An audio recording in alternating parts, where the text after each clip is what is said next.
Երբ որևէ ժողովրդի հոգևոր տունը ներսից է թուլանում է այդ ժողովուրդը, երբ տունը ներսից է ճաքում, կոտրվում է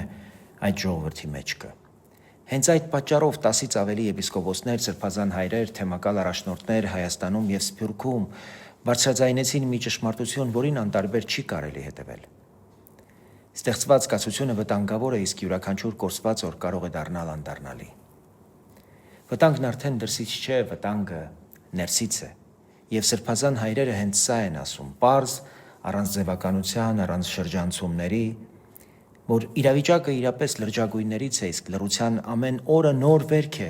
որը վաղը արդեն կարող է դառնալ անբուժելի։ Սուրբ Էջմիածինը պարզապես շենք չէ, պատերը չեն, դա մեր խիղճն է, մեր ինքնության կենտրոնը, մեր միասնականության նշանը։ Երբ սրբությունը սկսում է ծառայել աշխարհի կուսակցական շահերի, ազդեցությունների կամ օտար օրակարգերի, հարվածի տակ է հայտնվում եկեղեցու անունը։ Խոցվում են մեր պետությունը, մեր ընտանիքները, մեր երեխաների ներկան, ապագան, չէ որ ժողովուրդը իր ծանր օրերին առաջին հերթին դեպի եկեղեցի է նայում, արդարության, փոփանքի և Աստծո խոսքը լսելու համար։ Ու մեկ բան էլ, եկեղեցու վերքը չի բուժվում իրավական, քաղաքական ճնշումներով։ Այստեղ ուժը չի օգնում, այստեղ օգնում է միայն ապաշխարությունը,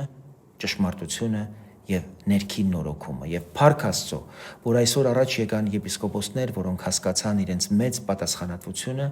և ասացին. այսպես հնարավոր չէ շարունակել։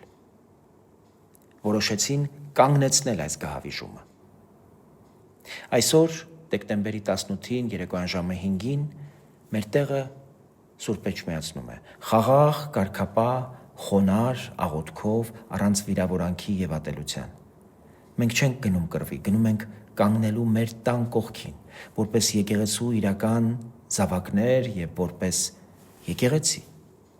Ոչ կուսակցական դրոշներով, այլ հավատքի լույսով, որ Սուրբ Էջմիածինը նորից շնչի մաքրությամբ, իսկ ժողովուրդը անսահման վստահությամբ։ Սա այն պահն է, երբ ներկայությունը դառնում է հավատարմություն։ Այսօր մեր բացակա լինելը կնշանակի հրաժարում մեր սրբությունից և վաղվա իրավունքից։